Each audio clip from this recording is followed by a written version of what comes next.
میرا یہ قدم تمام اولیاء کرام کی گردن پر ہے۔ ایک مرتبہ محلہ حلبہ میں اپنے مہمان خانے میں وعظ فرماتے ہوئے حضور سیدنا غوث اعظم پر اچانک حالت کشف طاری ہوئی۔ آپ رحمت اللہ علیہ نے فرمایا، میرا یہ قدم ہر ولی اللہ کی گردن پر ہے۔ یہ ارشاد سن کر تمام اولیاء اللہ نے اپنی گردنیں جھکا دیں۔ صلحائے امت نے اس کی توضیح فرمائی ہے کہ آپ رحمت اللہ علیہ کے عہد مبارک اور بعد میں قیامت تک آپ کی عطا کے بغیر ولی اللہ ولایت کے درجے پر فائز نہیں ہو سکتا۔ سلطان الہند حضرت خواجہ معین الدین چشتی المعروف خواجہ غریب نواز اس وقت خراسان کے پہاڑوں پر مجاہدات میں مشغول تھے۔ انہوں نے بھی حضور سیدنا غوث اعظم کا ارشاد گرامی سن کر اپنی گردن جھکا دی اور یوں عرض گزار ہوئے، آپ کے قدمین شریفین میرے سر اور میرے آنکھوں پر ہیں۔ حضور سیدنا غوث اعظم فرماتے ہیں کہ میں 10 برس کی عمر میں اپنے شہر کے مکتب میں حصول علم کے لیے جایا کرتا تھا۔ اس وقت میرے ساتھ ملائکہ بھی ہوتے تھے جو میرے آگے پیچھے میری حفاظت کے لیے چلتے تھے۔ جب میں مدرسہ پہنچتا تو یہ منادی کرتے تھے، اللہ کے ولی کے لیے جگہ خالی کر دو۔ چنانچہ وہ میرے لیے جگہ خالی کر دیتے تھے۔ ایک مرتبہ میں نے ایک ایسے شخص کو دیکھا جس نے فرشتوں کی آواز سن کر کہا، جس میں کوئی مزاحمت نہ ہوگی، کہ یہ ایک نہایت معزز گھرانے کا فرد ہے اور عن قریب اس کو وہ عظمت حاصل ہوگی جس میں کوئی مزاحمت نہ ہوگی، اور اس کو ایسا قرب نصیب ہوگا کہ اس کو کوئی فریب نہ دے سکے گا۔ پھر 40 برس بعد میں نے اس شخص کو پہچانا۔ وہ شخص ابدالوں میں سے تھا۔ حضرت شیخ ابو سعود احمد بن بکر حریمی سے مروی ہے کہ حضور سیدنا غوث اعظم نے فرمایا کہ میں 55 سال تک تنہا عراق کے بیابانوں میں پھرتا رہا۔ میں لوگوں کو نہ جانتا، لوگ مجھے نہ جانتے۔ اسی دوران میرے پاس رجال الغیب اور جنات تشریف لاتے جنہیں میں طریقت اور اصول کی تعلیم دیتا تھا۔ ابتدا میں جب میں عراق میں داخل ہوا تو حضرت خضر میرے ہم سفر بنے، اور بعد میں اس وقت ان کو پہچانتا نہ تھا، اور اس کے ساتھ میرا معاہدہ ہوا کہ میں ان کے کسی حکم کی خلاف ورزی نہیں کروں گا۔ ایک مرتبہ انہوں نے مجھے ایک جگہ بیٹھنے کا حکم دیا اور میں اس جگہ 3 سال تک بیٹھا رہا۔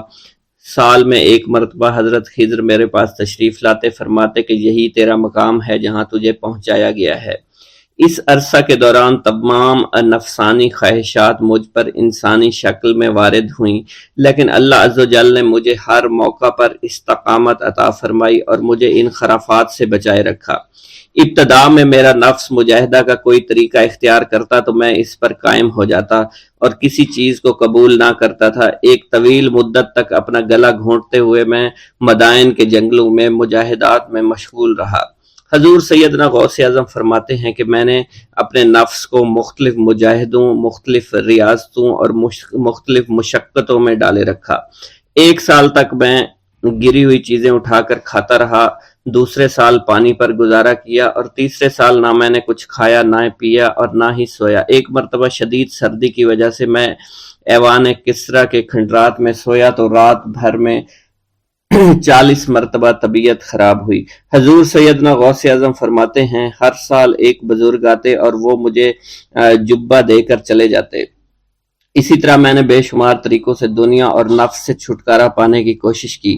لوگ مجھے دیوانہ سمجھتے تھے۔ میں برہنہ جسم جنگلوں میں چلا جاتا اور کانٹوں پر لوٹتا شور مچاتا تھا۔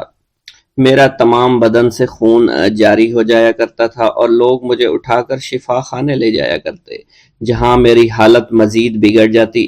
ایک وقت ایسا بھی آیا جب مجھ میں اور مردہ میں کوئی فرق نہ تھا۔ لوگ کفن لے کر آئے، غسال کو بلوایا کہ وہ مجھے غسل دے دیں۔ ابھی انہوں نے مجھے غسل دینے کے لیے تختہ پر ڈالا ہی تھا کہ میری حالت درست ہو گئی۔ میں اٹھ کھڑا ہوا۔ طریقت کی ان پرخطر راہوں میں نہ تو میں کبھی خوف زدہ ہوا اور نہ کبھی میرا نفس مجھ پر غلبہ پا سکا، اور نہ ہی دنیا کی آرائش مجھے حیران کر سکی۔ حضور سیدنا غوث اعظم فرماتے ہیں، شیطان نے میرے گرد بے شمار جال بچھائے۔ جب میں نے اس سے کہا کہ یہ کیا ہے تو اس نے کہا، یہ دنیاوی چیزیں ہیں اور میں ان جالوں سے تم جیسوں کو شکار کرتا ہوں۔ میں نے 1 سال تک شیطان کا مقابلہ کیا، اس کے بچھائے ہوئے تمام جالوں کو ختم کر دیا۔ اس کے بعد میرے سینے کو کھول دیا گیا اور مجھ پر بے شمار خلائق ظاہر ہوئے۔ حضور سیدنا غوث اعظم فرماتے ہیں میں نے دریافت کیا کہ یہ اللہ کیسے ہیں؟ جواب ملا کہ یہ خلق کے اسباب ہیں جو تم سے ملے ہوئے ہیں۔ میں سال بھر ان کی جانب متوجہ رہا یہاں تک کہ وہ مجھ سے جدا ہو گئے۔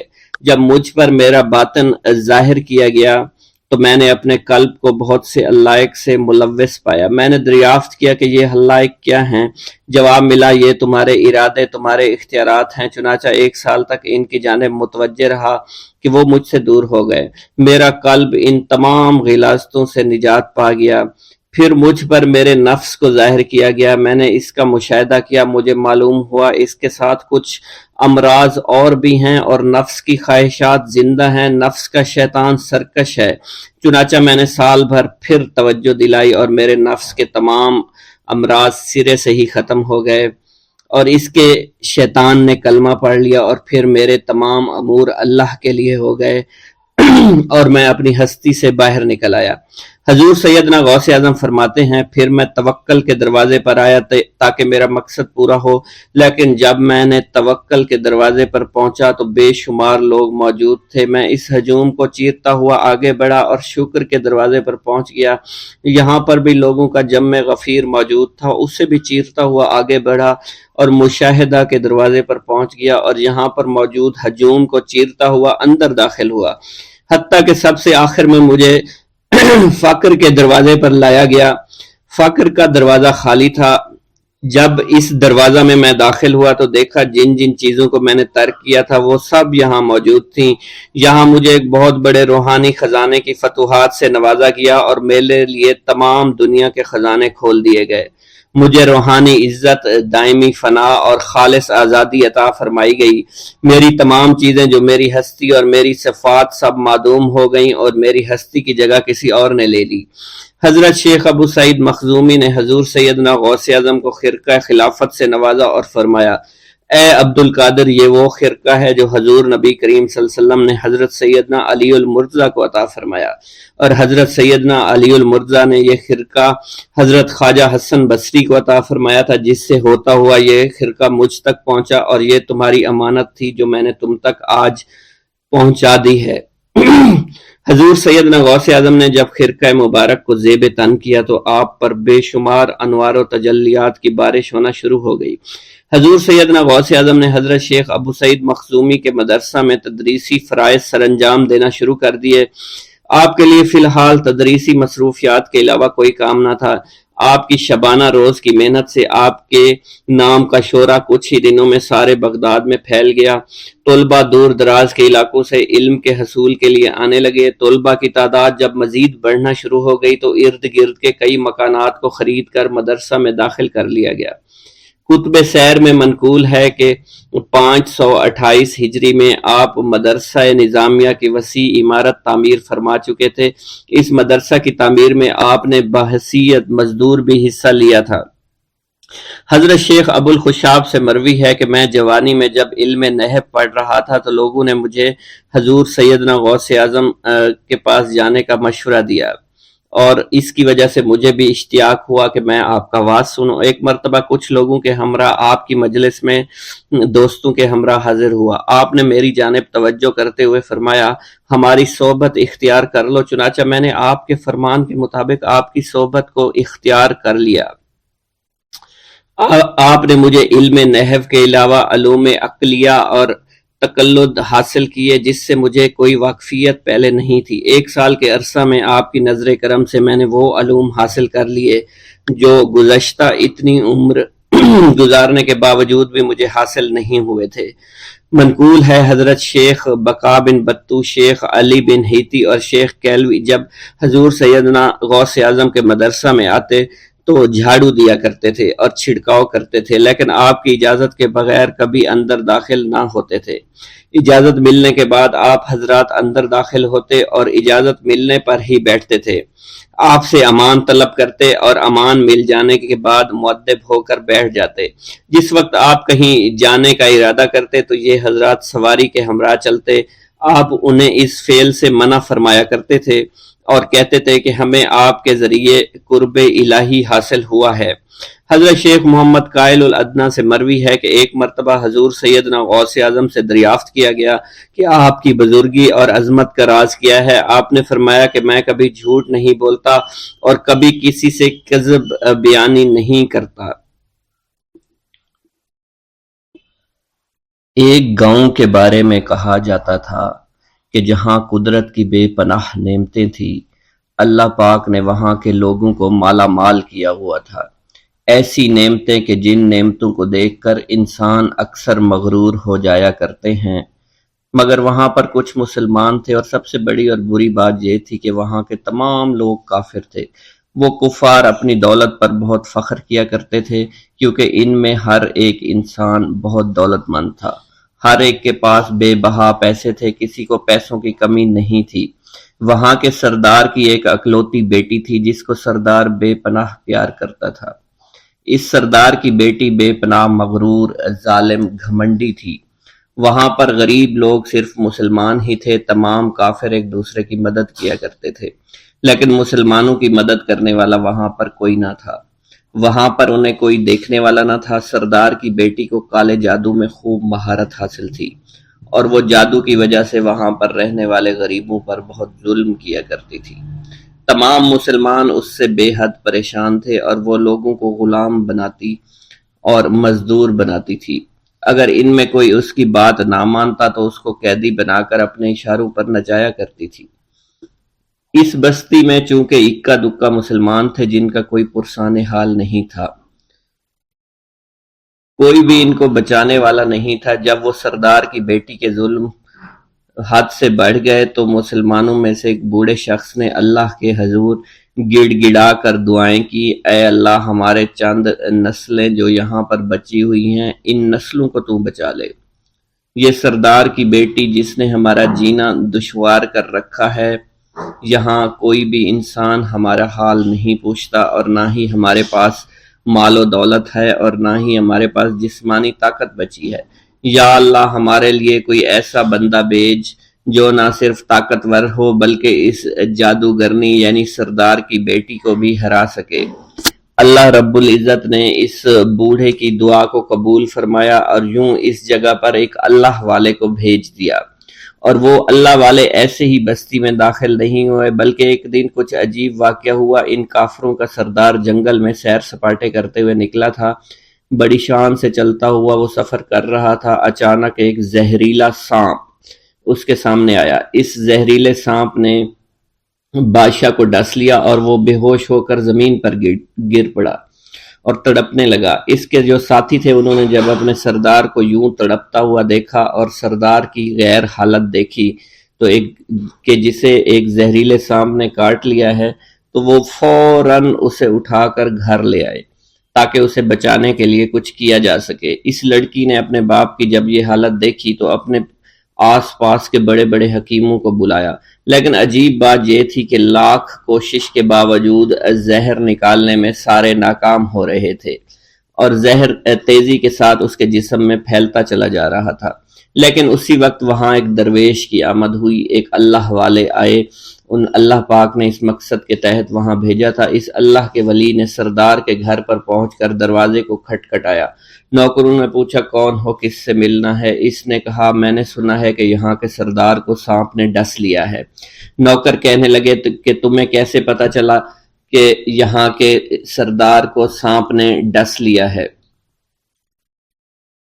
تم تو ہمیں اجنبی لگتے ہو، ہم نے تمہیں آج تک یہاں نہیں دیکھا ہے۔ اس نے کہا میں مسافر ہوں اور مجھے خبر ملی ہے کہ یہاں کے سردار کو ایک زہریلے سانپ نے ڈس لیا ہے اور کوئی بھی اس کا علاج نہیں کر پا رہا۔ نوکروں نے کہا تم کون ہو؟ اللہ والے نے کہا میں حکیم ہوں اور میں ان کے علاج کی غرض سے یہاں آیا ہوں۔ وہ نوکر اللہ والے کی حالت دیکھ کر ہنسنے لگے، کیونکہ آپ نے پھٹے پرانے کپڑے پہن رکھے تھے اور دیکھنے سے بہت غریب معلوم ہوتے تھے۔ وہ نوکر کہنے لگے کہ اتنے بڑے سردار کا علاج کرو گے؟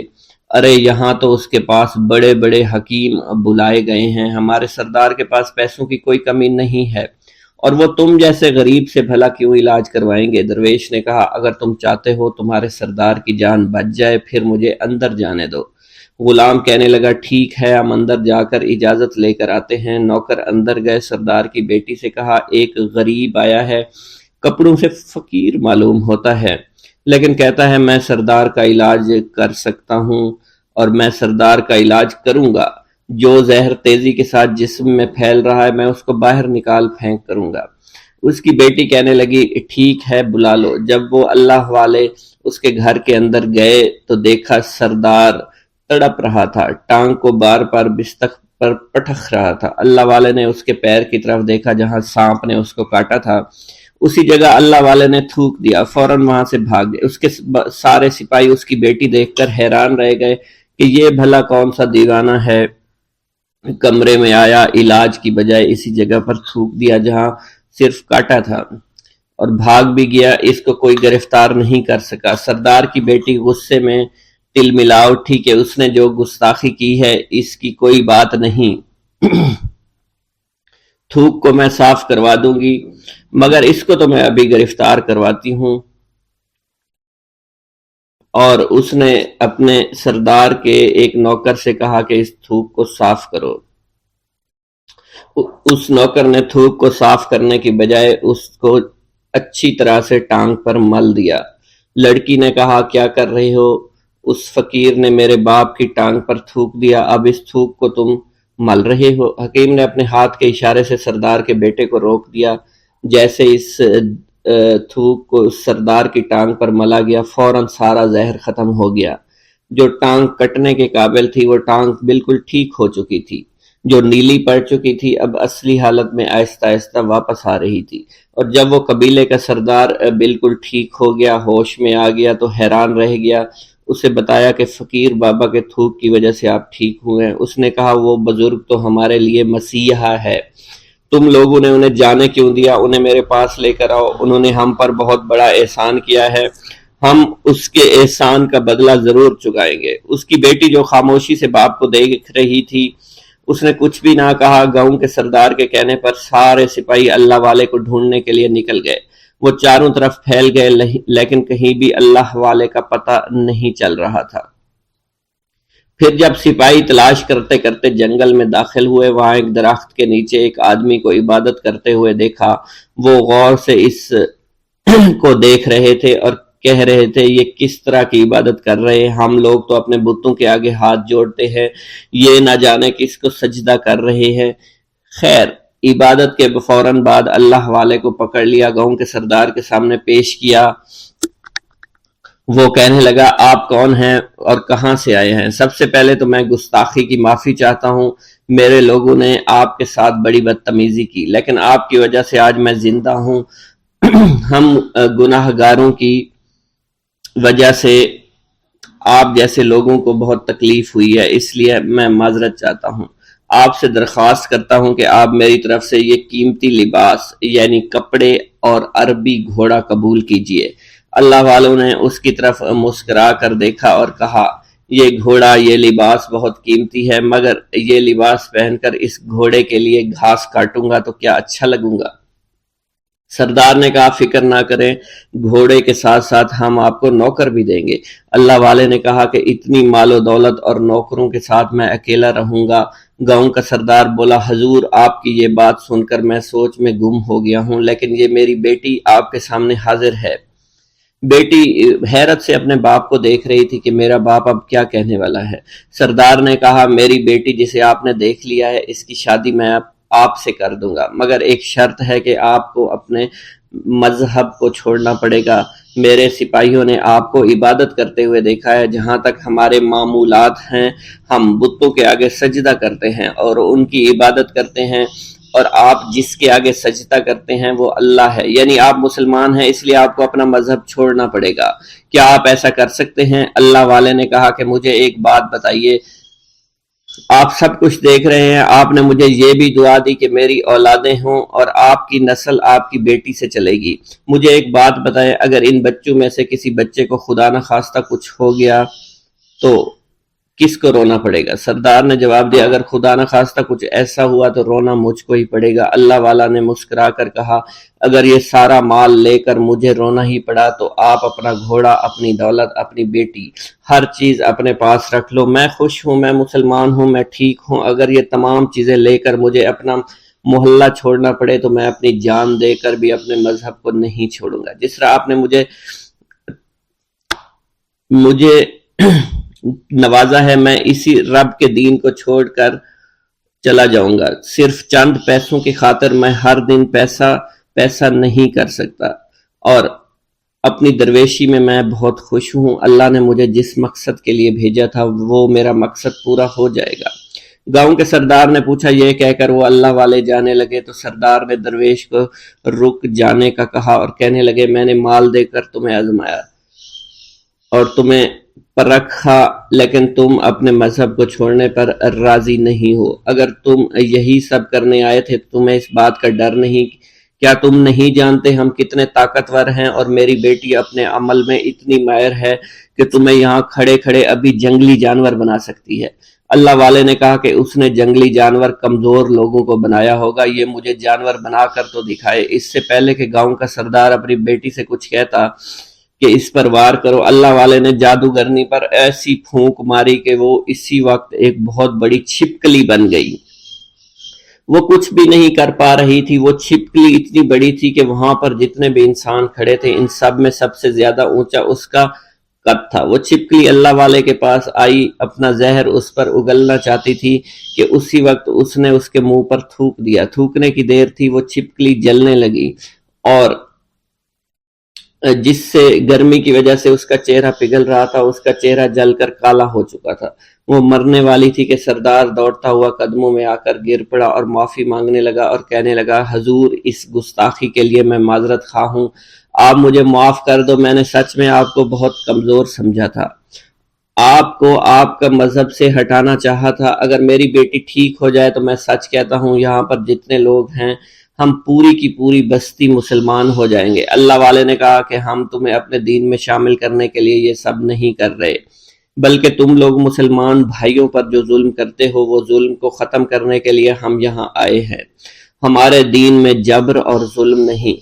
اگر تمہارے بیٹی سے انسان بن کر سدھر جاتی ہے تو اس کو اس کی اصلی حالت میں لانے کے لیے میں خود کو اللہ کی بارگاہ میں پیش کروں گا اور دعا کروں گا۔ سردار کہنے لگا کہ ہاں میری بیٹی اصلی حالت میں اگر آ جائے تو پھر ہم کسی پر ظلم و ستم نہیں کریں گے، اور میں دل سے اپنی بیٹی کے لیے معافی چاہتا ہوں۔ آج سے یہ کوئی بھی جادو ٹونا اور مسلمانوں کو تنگ نہیں کرے گی اور نہ ہی کسی مسلمان پر یہ ظلم اور جبر کرے گی، بس آپ اسے دوبارہ سے انسان بنا دے۔ اللہ والا نے چھپکلی پر دوبارہ سے پھونک ماری تو پھر سے انسان بن گئی اور اللہ والے کے قدموں سے وہ لپٹ گئی، کہنے لگی مجھے معاف کر دیجئے، مجھے معاف کر دیجئے، میں نے اپنے آپ کو بہت طاقتور سمجھا۔ اس لڑکی کا آدھا چہرہ جل چکا تھا اور کالا ہو چکا تھا۔ وہ کہنے لگی کہ آج اپنے باپ کے ساتھ میں آپ کے دستے مبارک پر مسلمان ہونا چاہتی ہوں۔ میں وعدہ کرتی ہوں کہ آج سے اس بستی پر کوئی بھی کافر کسی مسلمان کے ساتھ بدتمیزی نہیں کرے گا، زیادتی نہیں کرے گا، ظلم اور جبر نہیں کرے گا، بلکہ ہم سب یہاں مل جل کر رہیں گے اور بھائی چارے کے ساتھ رہیں گے۔ ہم سب مسلمان ہو جائیں گے اور پھر یوں اللہ والے کے ہاتھوں پوری بستی کا سردار اور اس کی بیٹی نے اسلام قبول کر لیا، اور سردار نے اللہ والے سے اپنی بیٹی کا نکاح کر دیا، اور پھر اس بستی میں ہمیشہ کے لیے امن و امان قائم ہو گیا۔ بسم اللہ الرحمن الرحیم۔ ناظرین گرامی، روایت میں آتا ہے کہ قطب الاقطاب حضرت شیخ عبد القادر جیلانی الحسنی والحسینی الجیلانی، حضرت غوث اعظم شیخ عبد القادر جیلانی رحمۃ اللہ علیہ جب نماز ادا کرتے تو بہت زار و قطار رویا کرتے، یعنی گریہ زاری کیا کرتے تھے۔ روتے روتے آپ کی ہچکی بن جایا کرتی تھی۔ جب آپ رحمت اللہ علیہ مسجد میں اپنے مریدین اور شاگردوں کے ساتھ با جماعت نماز پڑھتے، اللہ پاک کی محبت اور عشق میں اتنے ڈوب کر عبادت کرتے کہ ان کے شاگرد آپ کی رقت آمیزی کو دیکھ کر یعنی رونے کے انداز کو دیکھتے اور کہتے اگر اصل نماز دیکھنی ہے تو غوث پاک کی نماز کو دیکھا جائے۔ تو ایک بار کا ذکر ہے کہ آپ رحمۃ اللہ علیہ عراق کی مسجد میں سے باجماعت نماز پڑھ کر باہر نکلے۔ آپ کے مریدین بھی آپ کے ساتھ تھے۔ آپ نے دیکھا کہ اسی محلے میں کچھ بچے اخروٹ کے ساتھ کھیل رہے ہیں۔ آپ بچوں سے بہت پیار کیا کرتے تھے، گویا کہ خود بچپن میں کبھی بچوں کی طرح کھیل کود نہیں کر سکے، لیکن بچوں کو دیکھ کر آپ مسکراتے تھے۔ آپ آگے بڑھنے لگے اور مریدین کی بڑی جماعت بھی آپ کے ساتھ تھی۔ ابھی آپ زیادہ دور نہیں گئے تھے کہ ان بچوں نے ایک دوسرے کے کان میں کچھ بولنا شروع کر دیا اور اشارے میں باتیں کرنے لگے کہ کیا خیال ہے کہ جو بابا جی سب سے نمایاں ہیں، نورانی چمکتے ہوئے چہرے والے ہیں، سب سے آگے چل رہے ہیں، ان کو بولا جائے جو فرمائش ہمیں کرنی ہے ان سے کر دیں، کیا یہ ہمیں ڈانٹیں گے تو نہیں؟ تو کچھ سمجھدار بچے ہم زبان ہوئے اور کہا نہیں نہیں، یہ جو بابا ہے نا بہت اچھے ہیں، ان سے جو کچھ کہو گے انہوں نے وہ ہماری بات پوری کرنی ہے، ہم ان سے ایک میٹھی اور لذیذ چیز آج منگواتے ہیں۔ تو ان میں سے ایک بچہ جو سب سے بڑا تھا پاس آیا اور کہا بابا میری بات سنیں۔ آپ نے بہت پیار اور شفقت سے اس کے سر پر ہاتھ رکھا اور کہا بیٹا کہو۔ اس نے کہا کہ میرا دل کر رہا ہے کہ میں آپ سے کچھ مانگوں۔ آپ نے فرمایا کہ کہو بیٹا کیا چاہتے ہو؟ وہ کہنے لگا کہ مجھے آپ اس فلاں جلیبی والے سے جلیبی لا کر دے سکتے ہیں، میرا کھانے کا بہت دل کر رہا ہے۔ میں چلا جاتا لیکن بابا میری باری آنے والی ہے، جب تک میں جلیبی لے کر وہاں آؤں گا میری باری چلی جائے گی۔ آپ رحمت اللہ علیہ کے وہاں کے مشہور بزرگ بڑے سردار لوگ ہیں، آپ کے خادمین آپ کے نوکر بننے کے لیے جان کی بازی لگانے کو تیار رہتے ہیں۔ ادھر وہ بچے آپ کے رتبے کو بھی دیکھ رہے تھے اور یہ بھی دیکھ رہے تھے کہ آپ کون سی شخصیت ہے، لیکن پھر بھی اتنے سارے لوگوں کو چھوڑ کر آپ سے وہ بچہ کہتا ہے کہ بابا مجھے جلیبی لا کر دے دیں۔ بابا جی نے کہا کہ ٹھیک ہے میں لا کر دے دیتا ہوں۔ آپ کا ایک مرید آپ کے پاس آیا اور کہا حضرت آپ کیوں اس بات پر توجہ دے رہے ہیں، آپ اس بچے کی فرمائش پر جلیبی لا رہے ہیں؟ حضرت آپ پر میری جان قربان ہو، میں اس بچے کو جلیبی لا کر دے دیتا ہوں۔ آپ رحمت اللہ علیہ نے اسے اپنے ہاتھ کے اشارے سے منع فرمایا اور کہا اس نے مجھ سے کہا ہے نا تو میں ہی اس کی خواہش کو پورا کروں گا۔ پھر آپ رحمت اللہ علیہ اس جلیبی والے کے پاس تشریف لے گئے اور جلیبی والا کچھ دیر پہلے اداس بیٹھا ہوا تھا۔ آپ رحمت اللہ علیہ اس کی دکان میں تشریف لے گئے تو وہ خوشی خوشی سے جھومنے لگا۔ آپ رحمت اللہ علیہ نے اس جلیبی والے سے جلیبی لی، اس نے خوشی خوشی آپ رحمت اللہ علیہ کے ہاتھوں میں جلیبی تھما دی۔ وہ آدمی لگ بھگ 70 سال کا تھا، اس بڑھاپے میں بھی وہ کام کرنے پر مجبور تھا۔ اس کی آنکھوں میں آپ رحمت اللہ علیہ کو دیکھ کر آنکھوں سے آنسو آ گئے۔ اس نے روتے ہوئے کہا اللہ کا لاکھ لاکھ شکر ہے، اس نے میری دعا سن لی۔ آپ نے میری دکان میں قدم رکھے تو کئی دنوں سے آپ کے انتظار میں یہاں بیٹھا ہوا تھا۔ میں جانتا تھا کہ آپ ضرور میری دکان پر تشریف لائیں گے۔ آپ رحمت اللہ علیہ نے فرمایا تمہیں کیسے پتا تھا کہ میں تمہاری دکان پر آؤں گا؟ وہ کہنے لگا کہ حضرت عرصہ ہوا ہے، کئی مہینوں سے میرا کاروبار نہیں چل رہا تھا، میرا کاروبار دن بدن ٹھپ ہوتا جا رہا تھا، فاقوں تک کی نوبت آ گئی تھی۔ مجھے اپنی فکر نہیں تھی لیکن اپنے چھوٹے چھوٹے بچوں کی تھی۔ اس بڑھاپے میں اللہ تعالیٰ نے اولاد تو دی لیکن ان کو پالنے کا کوئی بندوبست نہیں ہو رہا تھا۔ میں نے اپنی اس پریشانی کا ذکر کسی سے کیا تو اس نے کہا کہ عراق کے ایک شہر میں چلے جاؤ، وہاں پر کوئی ایک فقیر ہے، اس سے دعا کراؤ، وہ جس کے لیے دعا کرتے ہیں اس کا کام بن جاتا ہے۔ میں اتنا پریشان تھا کہ اس آدمی کے کہنے پر اس فقیر سے ملنے چلا گیا۔ اس کی تلاش کر کے میں نے اس سے کہا تم میرے لیے دعا کرو تاکہ میرے کاروبار میں ترقی ہو جائے اور میرے رزق میں برکت ہو جائے اور تنگ دستی دور ہو جائے تاکہ میں بیوی بچوں کا پیٹ پال سکوں۔ فقیر مجھے دیکھ کر کہنے لگا کہ تم پیرانے پیر غوث اعظم دستگیر رحمت اللہ علیہ کو نہیں جانتے؟ میں نے کہا میں نہیں جانتا۔ وہ کہنے لگا حیرت ہے کہ تمہیں یہ پتہ نہیں کہ تم ان کو جانتے ہی نہیں کہ ولیوں کے سردار ہیں۔ میں تو بہت چھوٹا سا فقیر ہوں، میری دعاؤں میں اتنا اثر نہیں کہ وہ غوث اعظم رحمت اللہ علیہ ہیں، جس کے لیے بھی دعا کریں اس کا بیڑا پار ہو جایا کرتا ہے، اور جب اس دور میں غوث پاک رحمت اللہ علیہ خود موجود ہے تو پھر ہمارا کیا مقام ہوگا؟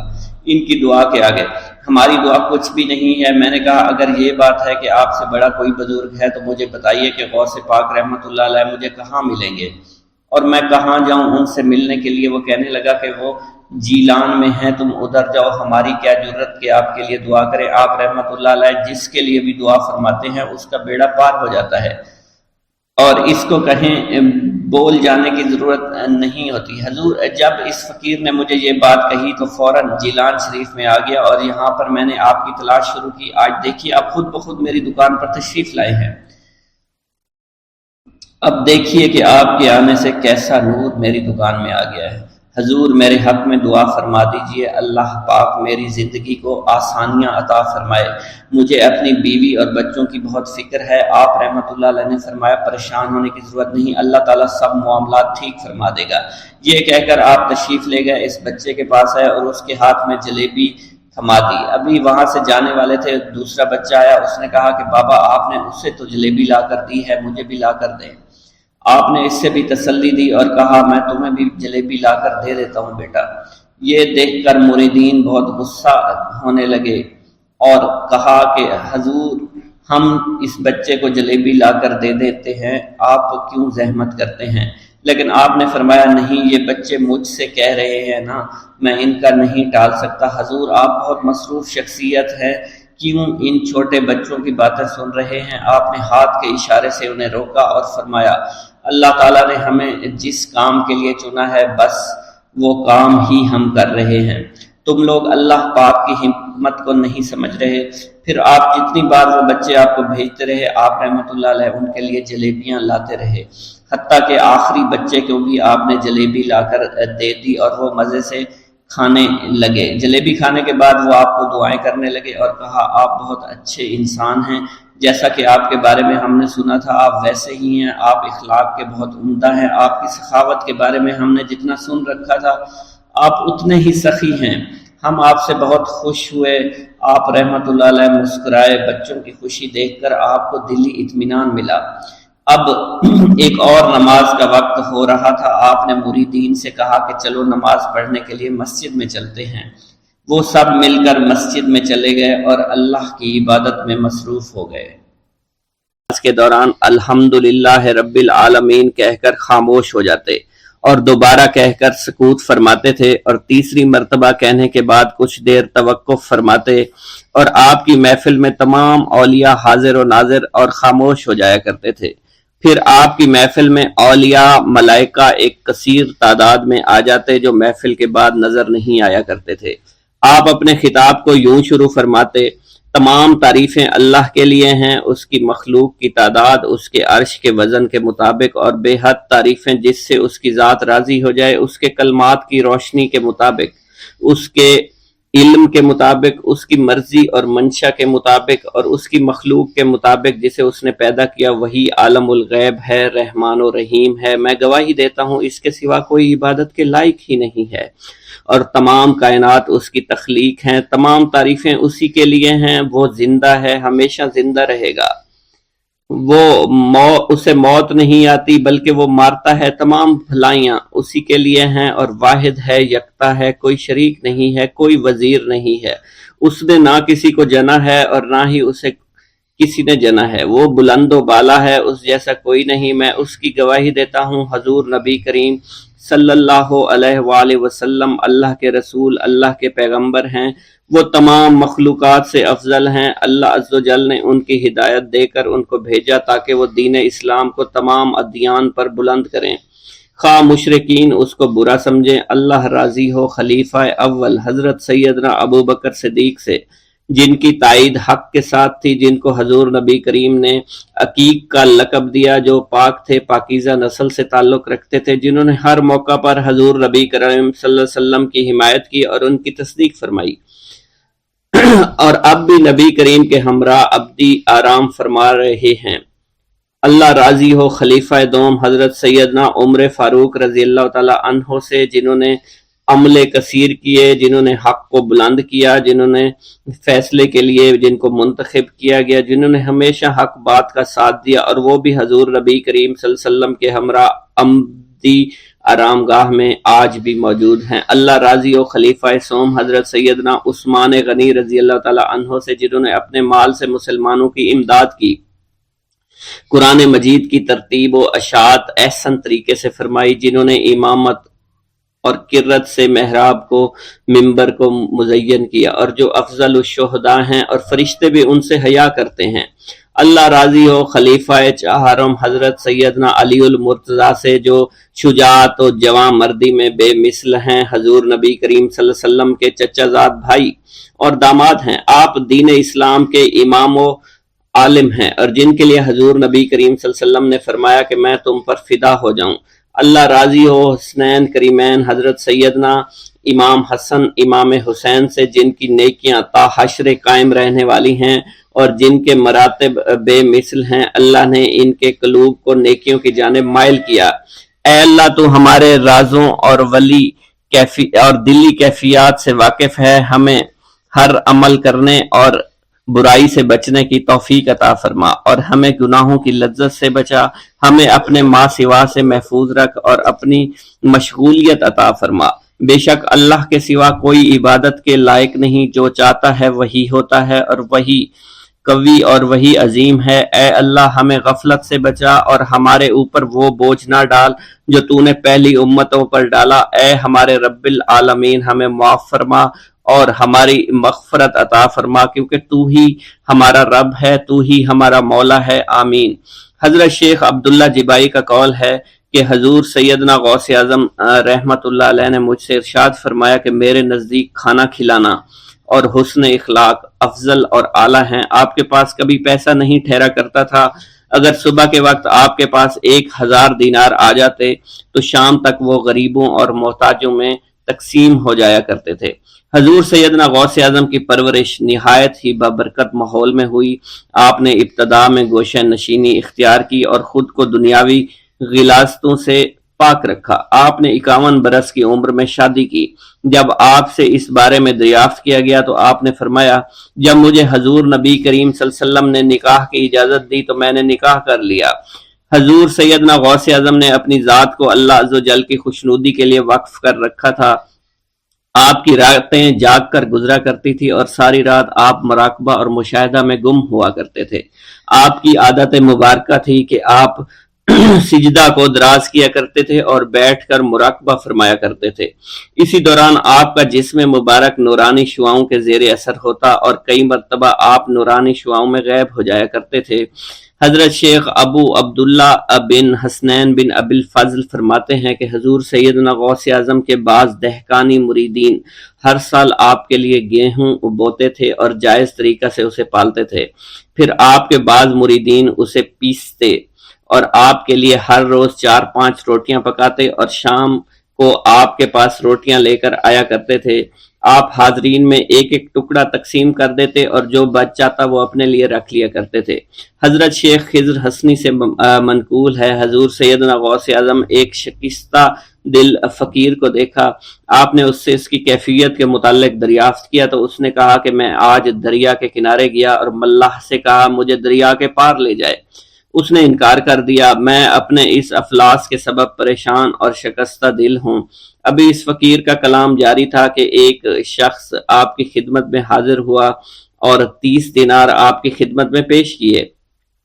آپ نے وہ دینار اس فقیر کو دے دیے اور فرمایا کہ اس ملاح سے کہنا کہ کسی فقیر کا سوال رد نہ کیا کرے۔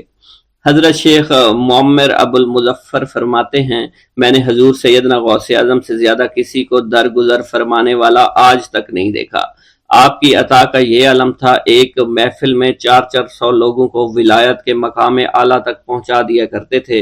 بھوکوں کو کھانا کھلانا، بیواؤں کی حاجت روائی کرنا آپ کا معمول تھا۔ جب کسی بیمار کے متعلق سنتے تو فوراً اس کی عیادت کے لیے تشریف لے جایا کرتے تھے۔ فقراء کو آپ رحمت اللہ علیہ کے در سے بغیر سوال کیے عطا ہو جایا کرتا تھا۔ حضور سیدنا غوث اعظم نے فرمایا کہ مخلوق سے کنارہ کشی سے پہلے علم حاصل کرو، کیونکہ جو شخص علم کے بغیر عبادت کرتا ہے وہ اصلاح سے زیادہ فساد میں مبتلا ہو جاتا ہے۔ تمہیں چاہیے کہ شمع شریعت اپنے ہمراہ لے کر علم کی روشنی میں علم عمل کرو، پھر اللہ تعالیٰ تمہیں علم لدنی کا وارث بنا دے گا جس سے تم ناواقف ہو۔ تمہیں چاہیے کہ تمام اسباب و ذرائع سے تعلق منقطع کر کے رشتہ داروں اور احباب سے جدائی اختیار کرو تاکہ تم اپنے زہد کی وجہ سے اپنی قوت باطنی اور اپنے حسن ادب کا مشاہدہ کر سکو۔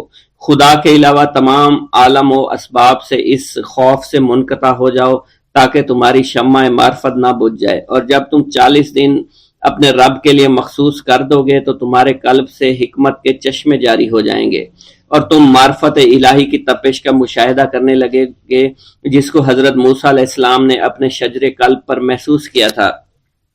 اس کیفیت کے بعد تم اپنے نفس و خواہش، اپنے شیطان سے، اپنی طبیعت اور اپنے وجود سے کہو گے کہ ٹھہر جا، میں نے اس آگ کا مشاہدہ کر لیا ہے جو قلب موسیٰ علیہ السلام پر روشن ہوئی تھی۔ اس کے بعد تمہارے قلب میں باطن سے یہ آواز آنے لگے گی کہ میں ہی تمہارا رب ہوں، میری ہی عبادت کرو، میرے غیر کی اطاعت سے گریزاں ہو جاؤ، میرے سوا کسی سے تعلق مت رکھو، میری معرفت حاصل کر کے میرے غیر کو فراموش کرو، غیر سے اعراض کر کے میرے علم، میرے قرب، میرے ملک اور میری سلطنت کی جانب متوجہ رہو۔ جب تمہیں بقا الہی حاصل ہو جائے تو تمہاری زبان پر اندہ جاری ہو جائے گا اور تمام حجابات رفع ہو کر قلب سے کدورت زائل ہو جائے گی اور نفس کو مکمل سکون حاصل ہو جائے گا۔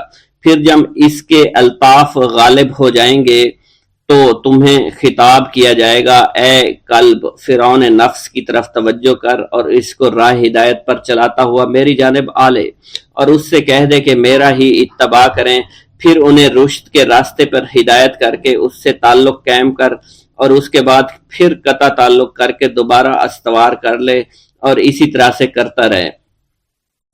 حضرت شیخ و معمر سے منقول ہے، فرماتے ہیں ایک مرتبہ میں حضور سیدنا غوث اعظم شیخ عبد القادر جیلانی رحمۃ اللہ علیہ کی خدمت میں حاضر تھا۔ آپ بیٹھے کچھ لکھ رہے تھے، اسی دوران چھت سے 3 مرتبہ مٹی گری، چوتھی مرتبہ ایسا ہوا آپ نے جلال میں آ کر اس جگہ دیکھا جہاں سے مٹی گر رہی تھی۔ اسی دوران ایک چوہا اس جگہ سے نیچے گرا اور مر گیا، یہ چوہا ہی وہاں سے مٹی کھود رہا تھا۔ حضرت شیخ عمر بن مسعود بزاز فرماتے ہیں حضور سیدنا غوث اعظم وضو فرما رہے تھے، اسی دوران ایک چڑیا نے آپ کی قمیض پر بیٹ کر دی۔ آپ نے جلالی نظروں سے چڑیا کو دیکھا، وہ چڑیا اسی وقت نیچے گری مر گئی۔ آپ نے وضو سے فارغ ہونے کے بعد قمیض کے اس حصے کو دھویا اور پھر اپنی قمیض مبارک اتار کر مجھے دی اور فرمایا اس کو فروخت کر کے اس کی رقم کو خیرات کر دو، یہ اس کا بدلہ ہے۔ حضور سیدنا غوث اعظم کے زمانہ میں بہت ہی گناہگار شخص تھا، اس کے دل میں آپ سے بے پناہ محبت تھی۔ جب اس کے مرنے کے بعد دفن کیا گیا تو قبر میں منکر نکیر نے سوالات کیے تو اس نے سوال کے جواب میں عبد القادر جواب دیا۔ منکر نکیر نے اللہ کی بارگاہ میں اس کے جواب کو پیش کیا، حکم ہوا اگرچہ یہ بندہ فاسقوں میں سے ہے لیکن یہ میرے محبوب سید عبد القادر جو کہ صادقین میں سے ہیں ان سے محبت رکھتا ہے۔ بغداد کے محلہ باب العز کے قبرستان میں سے ایک قبر سے مردہ کے چیخنے کی آواز آنے لگی۔ لوگوں نے حضور سیدنا غوث اعظم کی خدمت میں عرض ہو کر عرض کیا، آپ نے دریافت کیا کیا صاحب قبر نے مجھ سے خرقہ پہنا؟ لوگوں نے عرض کیا ہمیں اس کا علم نہیں۔ آپ نے دریافت کیا کہ یہ میری محفل میں کبھی شریک ہوا؟ ہمیں اس کا علم نہیں۔ آپ نے پھر دریافت کیا کیا کبھی میرے پیچھے نماز پڑھی؟ نہیں معلوم۔ آپ نے مراقبہ فرمایا اور آپ کے چہرہ مبارک پر جلالیت کے آثار نمودار ہو گئے۔ بعد ازاں آپ نے چہرہ مبارک پر وقار ظاہر ہوا اور آپ نے فرمایا کہ اس شخص نے میری زیارت کی، مجھ سے حسن ظن رکھا، اسی وجہ سے اللہ نے اس پر رحم فرما دیا ہے، چنانچہ اس کے بعد کبھی قبر سے آواز نہیں آئی۔ منقول ہے حضرت شیخ ابو الحسن علی بن وہب ازجی بیمار ہو گئے، حضور سیدنا غوث اعظم عیادت کے لیے تشریف لائے تو آپ نے وہاں ایک قمری اور ایک کبوتری کو دیکھا۔ حضرت شیخ ابو الحسن نے آپ سے عرض کی کہ یہ کبوتری 6 ماہ سے انڈے نہیں دے رہی اور قمری 9 مہینے سے بول نہیں رہی۔ آپ نے کبوتری سے فرمایا تو اپنے مالک کو فائدہ پہنچا اور قمری سے فرمایا تو اپنے خالق کی تسبیح کر۔ چنانچہ قمری نے اسی وقت کوکو کرنا شروع کر دیا، یہاں تک کہ بغداد کے لوگ اس کی آواز سننے کے لیے جوق در جوق جمع ہونا شروع ہو گئے اور کبوتری نے بھی انڈے دے دیے اور ان سے بچے نکلے۔